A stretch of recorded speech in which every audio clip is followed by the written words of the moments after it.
Hi, this is Christy Matthews with KetoFitandTrim.com. Thanks for being here. Yesterday, I got a question from the audience, and the question is, Christy, what's the difference between keto, Atkins, and the South Beach diet? I'm confused because there's similarities between them. What's the difference and what should I follow? So first of all, I'm not a doctor, so I just want to put this out there that what I share with you is based on my own experience. I'm a very good learner, and I've gone this far to share this with you because I've chosen the ketogenic diet because it has had tremendous effects on my health, overall wellness. And so anything that I share with you, if you have questions about it, go to your doctor and double check with it. But I do my research, and I've done a lot of research for myself, and I wouldn't be doing these things unless I thought that they were helpful. And I've had lots of interactions with my doctors about this particular lifestyle. So just having that disclosure out of the way, I just wanted to put that out there and just let you know. And so this is what I'm going to share with you is based on my opinion and some of the research that I did. Okay, so before we get started, I want to take a bit of a survey. If you are on a ketogenic diet, or let's put it this way, any one of the three diets I'm going to talk about today, which is keto, Atkins, or the South Beach diet, SBD, please put a 1 in the comments if you have been on any one of these diets for 3 months or less. If you've been on for 6 months or less, put a 2. And if you've been on for up to a year, put a 3. Really appreciate having that.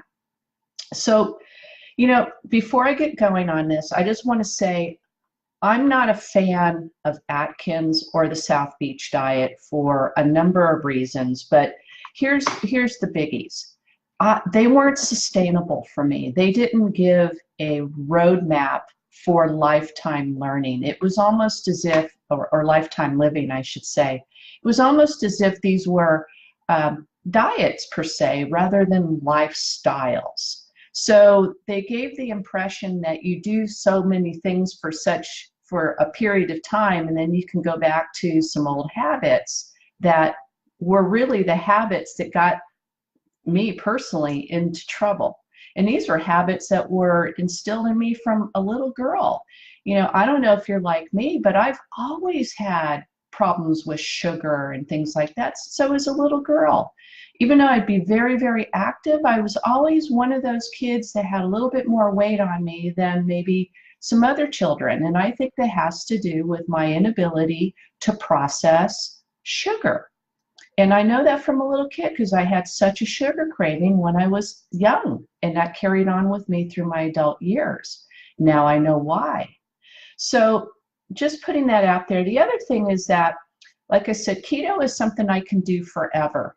And I want to just put the disclosure on there that you got to do healthy keto. You just can't keep, eating the things that really generally are not healthy and don't have a lot of nutritional value, even though whole foods generally do. But I'm talking about butter, for instance. I've told you many times I love butter, but you just can't live on butter. You've got to have a variety of things in your diet. So you want to watch the macronutrients that you're putting in your body, so the quantities of things, and put everything in balance and keep it within, in my opinion, a keto umbrella. Okay? The other thing is that I like about keto is that I can adapt my recipes to sugar substitutes that will not spike my insulin levels, because what the other two diets don't talk about is insulin resistance. Okay, keto is all about body type and how glucose and insulin and your hormones interact with who you are, your body makeup. Also for me, keto was anti-inflammatory. I don't think that Atkins and particularly South Beach diet will emphasize the kind of food intake that will prevent inflammatory processes from happening in your body, because there's just certain kinds of foods that are allowed on those two other diets that are not allowed on keto because they do cause inflammation. And for me, somebody with fibromyalgia, that was a game changer. I mean, like I have said before, having been on this particular diet, and I've tried them all. I did Atkins. I lost a lot of weight on Atkins, and I put weight on when I got off of Atkins. In South Beach, I just couldn't maintain it. But with the keto, it really turned the volume knob down on my fibromyalgia. Now, if I went back and did some of the things that I used to do, I know I would have the fibromyalgia symptoms. So I didn't get rid of fibromyalgia. It's just toned down quite a bit. Lastly, keto, from what I understand, because of the types of foods and the macronutrients that you're eating and the anti-inflammatory properties within this type of eating, has a lot to do with suppressing viruses that live in our body. And just as a bit of a digression here, my research on fibromyalgia indicates that there may be some virus activity going on in our bodies which causes fibromyalgia pain. The researchers are still finding that out, but if that is true, and keto has definitely done what it's done for me, and if it is suppressing viruses and those are the causes of fibromyalgia or some of the causes, well, by golly, it's working. So anyway, as I have gone on to that little explanation, I want to take you to the whiteboard and lay out the differences for you. And I want to thank the person that asked these questions of me, because this is just amazing, and I so appreciate you bringing that question to me. And just by the way, anybody viewing this, if you have a question about keto living, the lifestyle, send the question in. If I don't know the answer, I'm definitely going to research it, because I want to learn too, and I want to share the answers with those who are looking for answers to those questions as well. There is never a silly question or a unique question per se. I think a lot of people have questions that come up, and maybe they're not interested in searching for the answer, or maybe they're don't want to ask for some reason. So bring it on. Thank you so much. And I just want to also say, this person had indicated, had said that they lost 15 pounds in the last, I'm going to say like 36 days, and was a little bit, was expecting more of a weight loss than that. So when I responded to the person, I said, gee, you know, that's quite a bit of weight loss. That's like 2.4 pounds a day. That's amazing. Like, high five. I mean, that's great. So I just want to say that it takes some time. You know, it took time to put on. For me, I didn't know that I needed to lose 70 pounds. I thought I was, you know, needed to lose like 50, and I ended up losing 70. And it took time to put that weight on. It took a few years, and so it took a year to get it off. And I believe that the slower that you take weight off, it's real weight loss at that point in time. It's more of a healthy weight loss. It's better for you, and it's more sustaining. So thank you so much for the question, and I just want to acknowledge you for your work and staying with it and asking the questions. So let's get to the whiteboard, shall we? Okay. All right. Let's see. And I apologize for this light. Let's see if I can keep it out. I think I've got most of it out. Okay. Actually, this is doing pretty good. All right. So here's what we've got. We've got keto, Atkins, and South Beach diet. I'll try to turn this a little bit more. See, there's that light there. All right. So keto is a high-fat, moderate protein, low carbohydrate diet. Okay. So you get 75% of your caloric intake off of fat, 20% from protein, and 5% from carbohydrate, okay?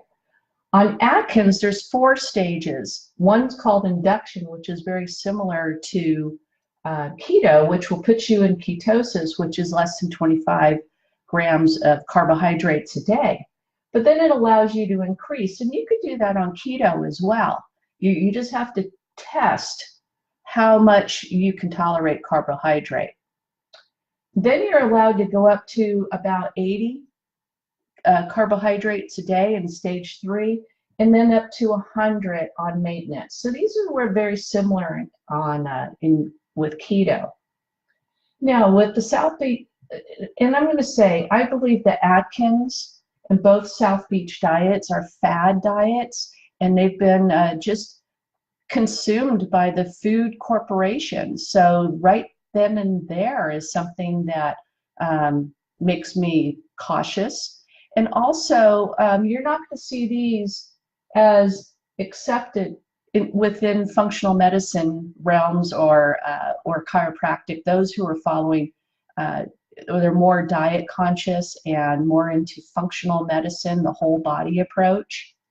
So anyway, South Beach diet, fad diet for sure. This was a doctor who capitalized on overweight people and made a ton of money on it and created something that was similar to Atkins. And I don't know, I just think it's a bust. It's similar to Atkins in phases. It starts off right away with 10% of your caloric intake being carbohydrate. There's no guarantee of ketosis. Now this is what's important, because with keto, you get your energy source from ketones, which is proving to be a much more efficient way of fueling the body. I mean, if you look at the military and why they prepare their troops to operate on ketones, and why the Navy SEALs are operating on ketones, and why they're, let's just put it this way, there's research with Alzheimer's disease as to why ketones might be a better form of energy than glucose. So there is no guarantee to being in ketosis at all. So you're relying on burning glucose for your energy. And you know what? When you're relying on burning glucose, that's sugar. And if you are insulin resistant, I should say, or you're one of these people with cravings for sweet tooth and whatnot, if you don't handle your need for glucose, you're always going to be craving it. So you'll have hunger, you'll have cravings, you'll have blood sugar spikes every time you get a high carbohydrate hit. South Beach diet relies on lean cuts of meats and monounsaturated fats. Well, science is proving that that may not be the very best of oils. You know, this is talking about canola oil and maybe even corn oil. See, whereas over here, those things are not even allowed. You know, over here you have avocado oil, you have olive oil, you have coconut oil. These are oils that are known to not cause inflammation in the body. Over here, these other oils can. And then on the South Beach diet, you're allowed to have a higher amount of protein. Okay? Just put an X right through that. I'm not a fan of that one. Atkins. Now, I lost a lot of weight on Atkins years ago. And there's some, I think a lot of what Atkins is came from ketogenic history. But the problem is that there is no cap on the proteins. And when you, back in the day when I did Atkins, it's like you can just eat a ton of meat and eggs, and there was very little vegetable consumption. And what I've learned from Atkins and low carb eating is that you can develop a fatty liver. And guess what? I had one, and it was discovered by accident. And I just shared that with you not too long ago about how I resolved my fatty liver. And it's specifically because of what's required on keto. And this is the biggest difference. So by eating a lot of fat and a lot of protein and not pushing it out with cruciferous vegetables, which is not what's really emphasized in either one of these diets, I believe you will develop a fatty liver. There's enough research out there that indicates that. Again, this is a commercialized diet, and it was named after Dr. Atkins. Now, I put down here nutritional deficiencies are possible, just like with any kind of diet,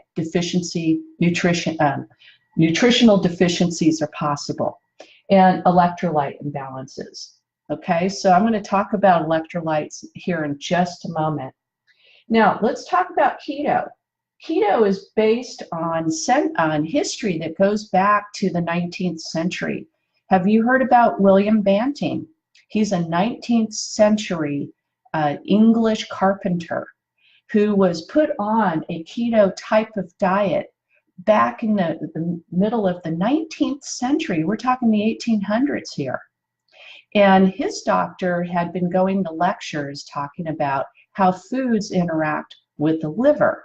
And so the doctor said, you know, William, I want you to eat, 3-4 times a day. And now in keto, that's changed, especially if you're going to do intermittent fasting. But nonetheless, he was to restrict his carbohydrates, restrict his proteins, and increase his fats. Isn't that interesting? And Mr. Banting lost a ton of weight. This was a man who was 5'5" and had weighed over 200 pounds. And in Europe, they go by stones. So he was like 14, 15, 16 stone for a 5'5" man. And he was very miserable and in poor health. When he went on keto, he dropped down to, or I'm going to say this modified foods diet, he called it the letter of corpulence. And he wrote a letter to the public called the Letter of Corpulence, where it journalized his progress with this particular diet. And he ended up dying a very healthy man. Well, I know that doesn't sound right, but dying a healthy man, but he died of natural causes. Most of his health conditions had gone away by improving his diet. He lived until he was in his 80s. Anyway, back to keto. Keto, you're going to burn ketones for fuel, which gives you long-lasting energy without the spikes and the food spikes or the hangries. Okay, you're allowed fatty cuts of meats. Fatty cuts of meats are more satiating. They make you feel fuller. You don't need as many of them, and they just taste better. And you're allowed to have skins. In fact, you're encouraged to eat skins and organ meats and things like that.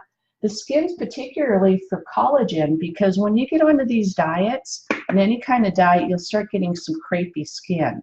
And as you get older, you start losing your collagen stores anyway. So it's good to get the skins, and this is why bone broth and so forth is also recommended on keto.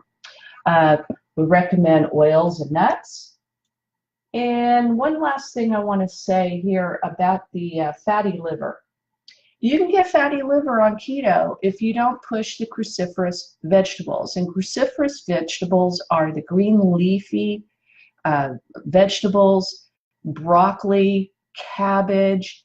You need a lot of those. And the reason is that you're getting your cholesterol from your meats, from your oils, and if it can clog up your liver, and that's what causes a fatty liver. It's not that, the fat makes you fat. That's not true, okay?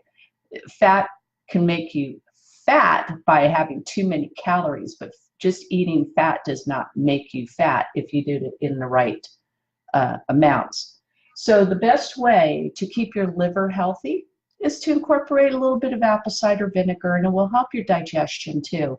So have about 1 ounce of apple cider vinegar with a squeeze of lemon in it, add a little water to it, chug it down, do that with every meal that you have, and you're going to be having a pretty good operating liver there.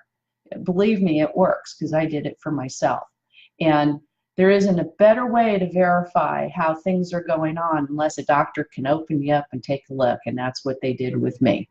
And like I said, my doctor remarked on how much my tissue health had improved, and how my liver looked. So anyway, I want to talk lastly here before we conclude is you got to watch your electrolytes. You see, when you go ahead and you're doing these diets, okay, and you're creating ketones and so forth, you need to push them out of your body. You need to consume a lot of water, okay? And when you're doing that, you're also going to lose, your electrolytes are going to get a little imbalanced, okay?